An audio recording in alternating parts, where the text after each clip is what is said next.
Hello students, good morning of class 7th. Today we are going to read tense.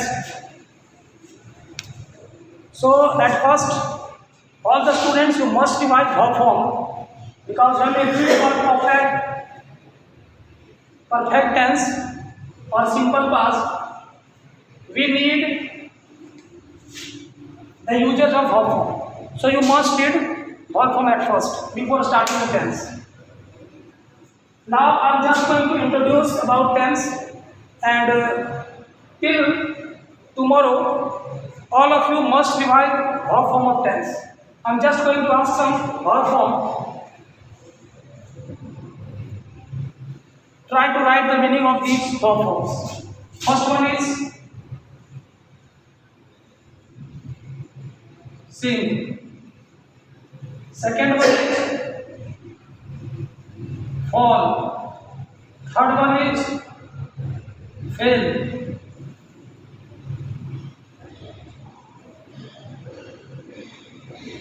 Fourth, see. So dear students, try to write second form and third form of these verbs.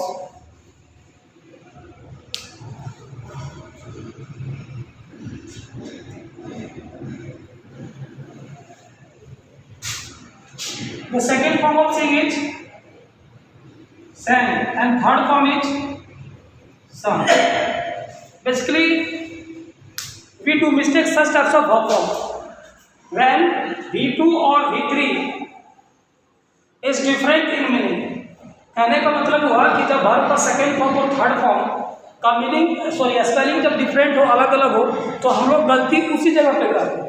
जैसे देखिए fall means क्या होता है? गिरना. इसका second form होता है fail और थर्ड फॉर्म होता है फॉलन. बताकर फेल जो वर्ड है ना वो V1 भी होता है, जिसका मतलब होता है काट कर गिराना. खास करके पेड़ पौधे को जो हम लोग काट करके गिराते हैं उस कंडीशन में हम लोग यूज करते हैं फेल का.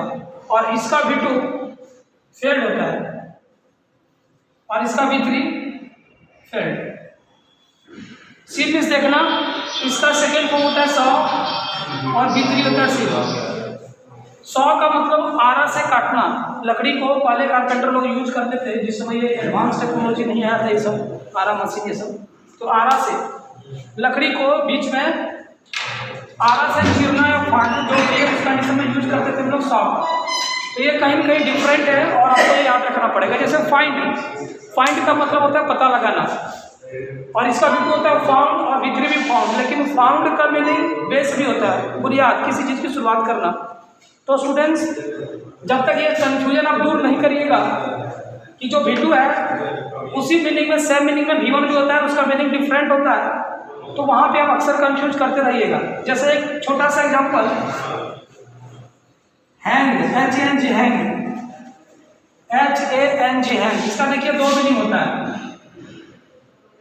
हैंग का मीनिंग लटकाना भी होता है. हैंग वर्ड से ही बना हैंगर, जहाँ पे हम लोग कपड़े को लटकाते हैं, नाउन फॉर्म हो जाएगा हैंगर. हैंग का मीनिंग तो लटकाना या टांगना, और दूसरा फॉर्म होता है फांसी देना. दूसरा मीनिंग क्या होता है? फांसी देना. तो जब इसका मीनिंग फांसी देना होगा तो इसका सेकेंड फॉर्म हो जाएगा हैंग, HANGED, और थर्ड फॉर्म भी हो जाएगा हैंग.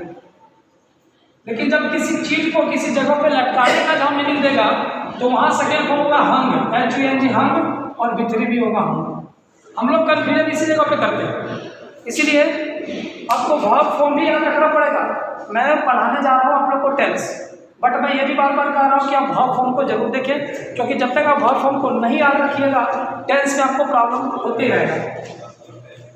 पता चलेगा कि जहाँ आपको V2 लिखना चाहिए वहाँ V3 लिख रहे हैं, जहाँ V3 लिखना चाहिए वहाँ V2 लिख रहे हैं.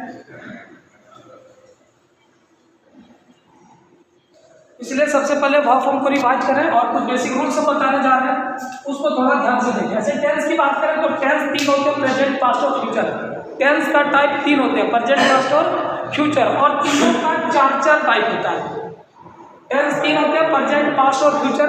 तीनों का टाइप जो होता है वो चार होता है. पहला टाइप सिंपल कहलाता है, सेकेंड कंटिन्यूअस, थर्ड परफेक्ट और चौथा परफेक्ट कंटिन्यूअस. डियर स्टूडेंट्स, यहाँ देख पा रहे हैं सेकेंड नंबर और फोर्थ नंबर में कंटिन्यूअस आई है. ये दोनों कंटिन्यूअस में क्या अंतर है? सिंपली ये कंटिन्यूअस में सीधा सीधा ये बताया जाएगा कि काम जो है सब चल रहा है. The action that is going on that comes under continuous tense. But इसमें ये बताया जाता है कि काम जो है वो कब से स्टार्ट हुआ, ये पता चलता है कि काम जो है वो पहले स्टार्ट हुआ और अभी भी वो जारी है। जैसे मैं 4 घंटे से पढ़ रहा हूँ, तो इससे क्या पता चल रहा है कि काम जो है 4 घंटा पहले स्टार्ट हो चुका है और अभी भी कंटिन्यू है। तो उस कंडीशन में परफेक्ट कंटिन्यूअस बोल देंगे उसको। मैं पढ़ रहा हूँ, आई एम रीडिंग, मैं 4 घंटे से पढ़ रहा हूँ, I have been reading for 4 hours. ये डिफरेंट है। क्या डिफरेंट है, एक बार फिर से समझा जाए। इसमें सीधा सीधी ये बताया जाएगा कि काम चल रहा है, और इसमें ये बताया जाएगा कि काम चल रहा है तो कब से चल रहा है, दैट मीन्स टाइम मेंशन किया रहेगा। और एक बात और, टेंस का पूरा नाम है टाइम एंड टेंस। टेंस का पूरा नाम क्या है, टाइम एंड टेंस। कहने का मतलब हुआ कि ये प्रेजेंट, पास्ट और फ्यूचर जो है ये टेंस नहीं है, बेसिकली ये टाइम है। प्रेजेंट टाइम, पास्ट टाइम और फ्यूचर टाइम। लेकिन इसका नाम टेंस इसलिए पड़ा कि टाइम को बेस मान करके जब किसी व्यक्ति के द्वारा किया गया एक्शन को बताया जाता है तो उसी का नाम पड़ गया टेंस। ठीक है, कहने का मतलब होगा कि प्रेजेंट, पास्ट और फ्यूचर जो हम लोग पढ़ते हैं ना, ये बेसिकली टाइम ही है, प्रेजेंट टाइम, पास्ट टाइम और फ्यूचर टाइम। तो टेंस को टाइम से पहचाने कि जहाँ जहाँ सेंटेंस में टाइम आ जाए तो समझ लीजिएगा कि वहाँ जनरल रूल से नहीं बनाना है, वहाँ पे थोड़ा संभल के बनाना है। जैसे एक छोटा सा सेंटेंस, जो टेंस पढ़े हुए हैं वही इस चीज़ को समझ पाएंगे। ठीक है, अभी तो पढ़ाना स्टार्ट किए हैं, बट ये बहुत बेसिक चीज़ है। क्लास 4-5 से लोग स्टार्ट कर देते हैं टेंस पढ़ना, और इससे पहले भी कुछ लोग। तो हमें आज़ादी मिल चुकी है, इसको ट्रांसलेट करोगे तो आपको बताना पड़ेगा वी हैव गॉट फ्रीडम। लेकिन यदि इसी में एक टाइम ऐड कर दिया जाए in 1947, we have got freedom in 1947, तो ये सेंटेंस रॉन्ग हो जाएगा, क्योंकि यहाँ पे टाइम आ गया। और जैसे ही पास्ट का कोई टाइम आ जाए, सेंटेंस सीधा सिंपल पास्ट में चला जाता है। तो मैंने अभी क्या बताया कि टाइम को हमेशा टेंस से पहचाने, टेंस को हमेशा टाइम से पहचाने, कि जहाँ जहाँ सेंटेंस में टाइम मेंशन हो थोड़ा सतर्क होकर बनाना। एक बार फिर से टेंस की बात करें तो 3 होते हैं, प्रेजेंट, पास्ट और फ्यूचर। और तीनों की टाइम के बारे में यदि बताएं तो तीनों का 4 टाइप होता है। जिसका पहला टाइप सिंपल कहलाता है, इसका इंडेफिनिट भी नाम है। सेकेंड कंटिन्यूअस, जिससे ये पता चलता है कि काम अभी चल रहा है। परफेक्ट में बताया जाता है कि काम हो चुका है। और परफेक्ट कंटिन्यूअस में ये बताया जाता है कि काम तो पहले से स्टार्ट हुआ है और अभी भी वो चल रहा है, वो परफेक्ट कंटिन्यूअस में है। यदि प्रेजेंट की बात करें, पहला टाइप सिंपल प्रेजेंट या प्रेजेंट इंडेफिनिट, तो इसमें बेसिकली ये बताया जाता है रूटीन को। यदि प्रेजेंट का कोई रूटीन है, रूटीन भी 2 प्रकार के होते हैं, रेगुलर और इरेगुलर। रूटीन की बात करें तो रूटीन का भी 2 टाइप होता है, पहला रेगुलर और सेकेंड जो है इरेगुलर। इरेगुलर कैसे हुआ, रेगुलर कैसे हुआ? जैसे आप बोले कि मैं प्रतिदिन विद्यालय जाता हूँ या जाती हूँ, जो भी है, तो ये आपका रेगुलर रूटीन में आएगा।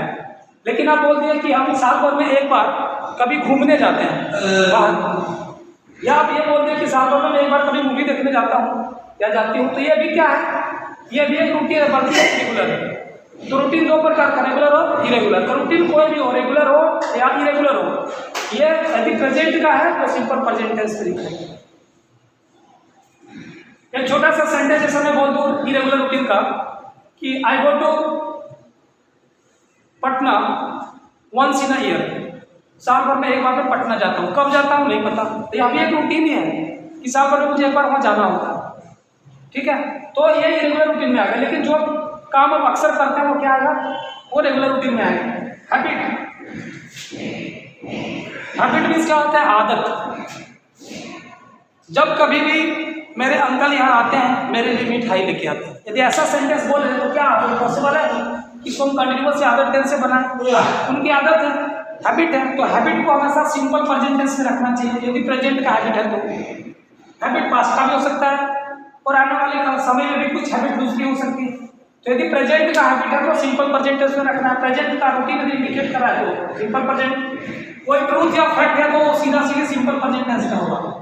कोई ट्रूथ या फैक्ट है, जैसे ट्रूथ में हो सकता है यूनिवर्सल ट्रूथ हो, साइंटिफिक ट्रूथ हो, ठीक है, या कॉमन ट्रूथ हो। तो जितने तरह का ट्रूथ या फैक्ट है सबको सिंपल प्रेजेंट टेंस में रखा जाएगा। जैसे यदि मैं ये पूछूं या आपसे कहें कि the earth moves around the sun, ये साइंटिफिक फैक्ट है।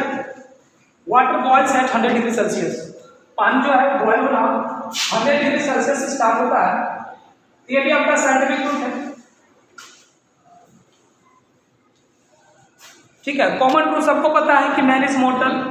तो जितने तरह का ट्रूथ और फैक्ट है सबको इसी टेंस में रखते हैं। सबसे पहली बात ये जानना स्टूडेंट्स की स्ट्रक्चर क्या होता है सिंपल प्रेजेंट टेंस का।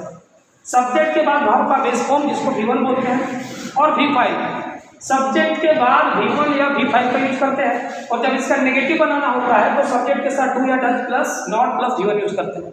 ये श्योर हो जाए, ये सबसे पहले स्टूडेंट श्योर हो जाए कि V1 और V5 में जितने सारे V1 है वो सारे प्लूरल है, और जितने सारे V5 है वो सारे सिंगुलर है। V5 कहने का मतलब हुआ, V5 कहने का मतलब हुआ कि वर्ब के साथ एस या ईएस, यदि वर्ब के साथ एस या ईएस लगाते हैं तो ये V5 बनता है, और ये सारे सिंगुलर हैं, ठीक है। और इसका जो यूजेज है, V5 का जो यूजेज है वो ये 4 वर्ड के साथ हम लोग करते हैं, ही, सी, इट और दुनिया का कोई भी सिंगल नेम।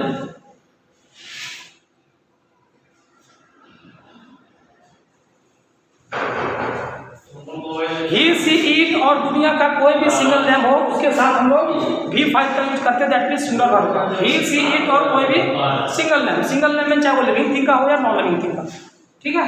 यदि वो सिंगल नेम है तो उसके साथ हम लोग क्या यूज करेंगे, V5। और इसी सेंटेंस को नेगेटिव बनाने के लिए आप डज नॉट का यूज करेंगे, और इसके साथ डज नॉट प्लस V1। तो स्टूडेंट्स थोड़ा सा ध्यान देंगे, इसको थोड़ा समझेंगे, इसको नोट डाउन कर लेंगे। ही, सी, इट और एनी सिंगल नेम के साथ हमेशा V5 का यूज होगा, और जब इसको नेगेटिव बनाएंगे तो हम लोग क्या यूज करेंगे, डज नॉट प्लस V1। इसको इरेज कर रहे हैं, एक बार नोट डाउन कर लीजिए, बेहतर होगा। V1 के को हमेशा प्लूरल माना जाएगा, V5 को हमेशा सिंगुलर माना जाएगा। V5 बनता कैसे, वर्ब के साथ एस या ईएस लगा।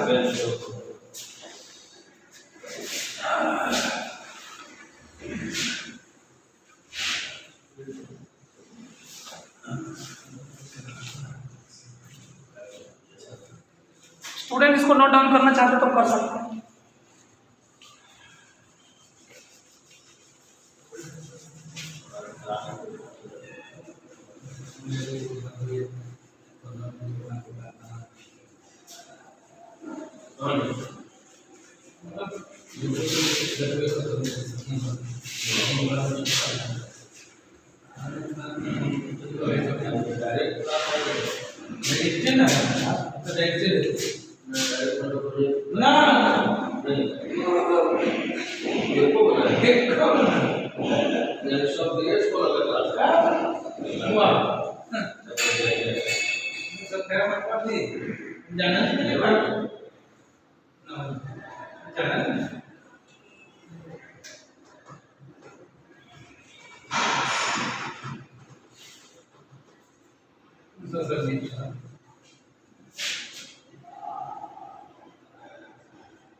अब ये देखिए स्टूडेंट्स, आपको 3 सेंटेंस दिए, बहुत ईजी है, कोशिश करें तीनों को ट्रांसलेट करिए आप इंग्लिश में। क्या होगा, मैं अंग्रेजी पढ़ता हूँ, मैं अंग्रेजी पढ़ता तो हूँ और मैं अंग्रेजी पढ़ते ही रहता हूँ।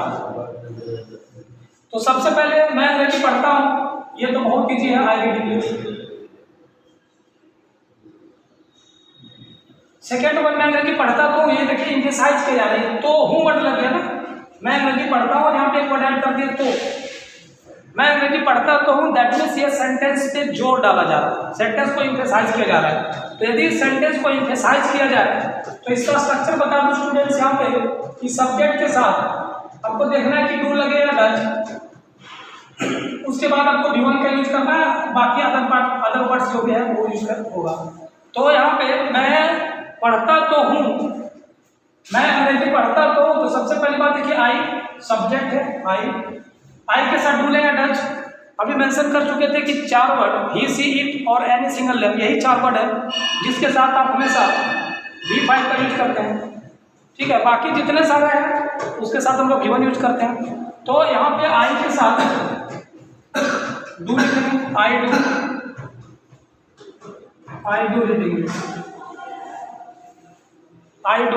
रीडिंग, मैं अंग्रेजी पढ़ता था। यदि ऐसे लिखा रहता कि वह अंग्रेजी पढ़ता तो है तो यहाँ पे होता ही डज रीड इंग्लिश। वे लोग अंग्रेजी पढ़ते तो है तो क्या करते, दे डू रीड इंग्लिश। मैं अंग्रेजी पढ़ते ही रहता हूँ, जरा ट्राई करेंगे क्या होगा इसका मीनिंग ट्रांसलेट। मैं अंग्रेजी पढ़ते रहता हूँ, तो इसका स्ट्रक्चर बता दूँ कि ऐसे बनता कैसे है। सब्जेक्ट के साथ डू या डज, उसके बाद नथिंग, नथिंग बट, उसके बाद गिवन। यह स्ट्रक्चर है इसका। सब्जेक्ट के साथ डू डज, फिर नथिंग बट, फिर गिवन। कहने का मतलब हुआ, मैं अंग्रेजी पढ़ते ही रहता हूँ, ये सेंटेंस कहने का मतलब ये हुआ कि जब भी टाइम मिलता है, ठीक है, जो डेली रूटीन का जो वर्क होता है वो करने के बाद जब भी टाइम मिलता है तो उस समय हम अंग्रेजी पढ़ते हैं। When we get leisure time we do this. So मैं अंग्रेजी पढ़ते रहता हूँ। इसका ट्रांसलेट होगा आई डू नथिंग, आई के साथ डू ही लगेगा ना, I do nothing but reading this, I do nothing but reading this. Next,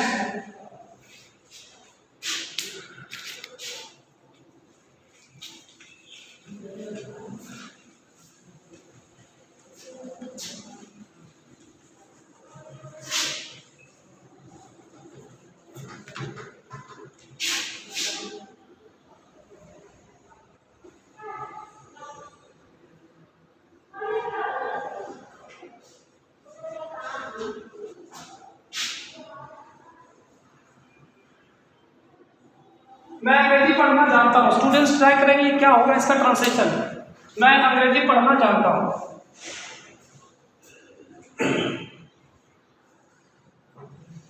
I am not teaching you translation but you try. If you try your translation, formation of translation will improve day by day, so you must try. मैं अंग्रेजी पढ़ना जानता हूँ। कैसे बनाएंगे students, try करेंगे। Structure हम आपको बता दें। सब्जेक्ट के साथ नो या नोज यूज करना है, V1 या V5। उसके बाद आपको WH वर्ड यूज करना है। WH वर्ड जैसे हाउ हो गया, वेल हो गया, वेयर हो गया, व्हाई हो गया, इस टाइप का। आई नो, नो या knows, WH word +2 + V1। V1 के बाद अदर वर्ड्स। मैं अंग्रेजी पढ़ना जानता हूँ, क्या होगा जरा ट्राई करके देखें। मैं का आई के साथ नो होगा। क्या स्टूडेंट कुछ लोग ये सोच रहे हैं सर आई तो सिंगल है, आई मीन्स मैं सिंगल हुआ, सिंगुलर हुआ, तो मैं के साथ नोज लगाए। नहीं स्टूडेंट्स, ओनली 4 वर्ड्स।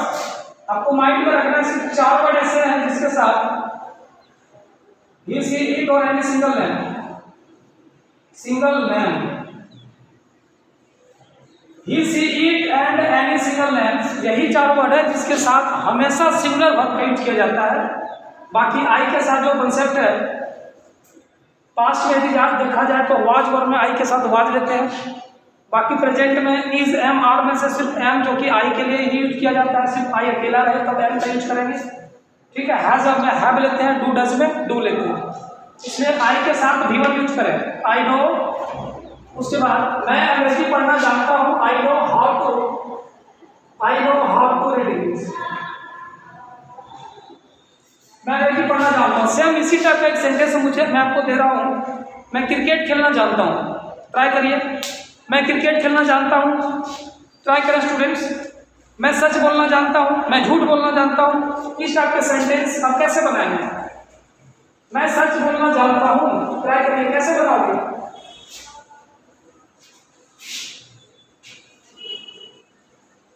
मैं सच बोलना जानता हूं,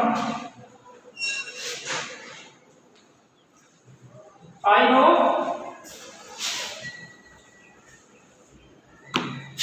मैं सच बोलना जानता हूं, इसका हो जाएगा आई नो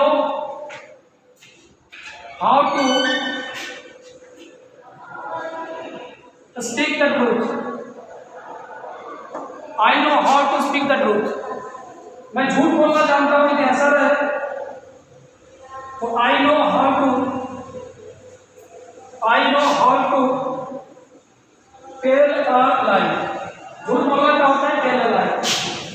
मैं क्रिकेट खेलना जानता हूँ, I know how to play cricket. I know how to play cricket, I know how to cook food. तो स्टूडेंट्स इस टाइप का सेंटेंस आप यूजेज में भी ला सकते हैं, ठीक है। जैसे गलती करना मुझे भी आता है, अब कैसे ट्रांसलेट करेंगे। कभी कभी आप गुस्से में अपने दोस्त से लड़ाई कर लेते हैं, ठीक है, भाई बहन से या बहन भाई से, टेबल पर से यदि कोई बुक को पुश कर दिया जाए, गिरा दिया जाए, तो आप बोलते हैं कभी कभी गुस्से में आके कि गलती करना तो मुझे भी आता है, तो गलती करना मुझे भी आता है, तो I know how to make a mistake. गलती करना make a mistake, I know how to make a mistake, I don't know how to make a mistake, negative हो जाएगा इसे।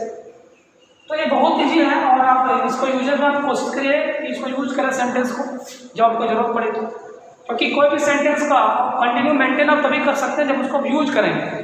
इसलिए यूज करना जरूरी है, जब जरूरत पड़े तो इसका यूज करिए और कोशिश करिए कि गलती हो या सही, ठीक है, आप रेगुलर यूज में लाइए तो कभी कभी आपकी जो गलती है वो इम्प्रूव हो जाएगी। तो ये स्ट्रक्चर आप समझ पाए सब्जेक्ट के साथ नो या नोस, WH वर्ड, उसके बाद 2 प्लस V1। इस तरह से सिंपल प्रेजेंट टेंस में सिर्फ इतना ही जाने कि ता है, ते है, ती है, ठीक है, तो ये इनफ नहीं है। इसके साथ बहुत सारी चीज़ें हैं जहाँ पे हम लोग ये फॉर्मेट के आधार पर लोग सीखेंगे और स्ट्रक्चर देखते जाएंगे, फिर उसका कुछ एग्जाम्पल्स करेंगे। तो फिलहाल आप लोग आई नो हाउ टू से 5 सेंटेंस बनाएंगे। आई नो हाउ टू, जैसे एक सेंटेंस हम बोल रहे हैं, जरा बताएंगे इसका मीनिंग क्या हो सकता है कमेंट बॉक्स में, इसका मीनिंग क्या हो सकता है। I know where to stay in this city, I know लिख दे रहे हैं यहाँ पे, आई नो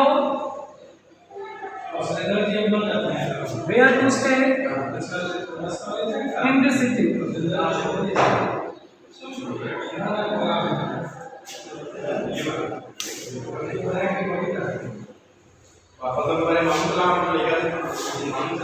एक स्टूडेंट और ध्यान में रखे WH वर्ड की बात आप डायरेक्ट 2 प्लस जीवन का यूज कर सकते हैं इंट्रोगेटिव बनाने के लिए।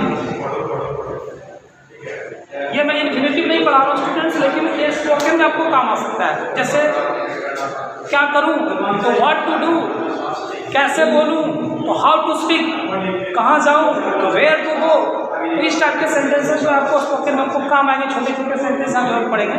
तो क्या करें सर तो व्हाट टू डू, सर क्या करें व्हाट टू डू, सर कैसे करें हाउ टू डू। ये क्वेश्चन को कैसे बनाएं सर, चलो बताओ ये क्वेश्चन को कैसे बनाएं, पहले ये कैसे बनाएं, how to solve this question, how to solve this question sir, ऐसे भी हो सकता है। तो आप छोटा छोटा ही सेंटेंस से स्टार्ट करें students. If you start low one day you will become a good speaker. So you must start at first how to speak in English by using very small sentences you must use. Okay students, not doubt it.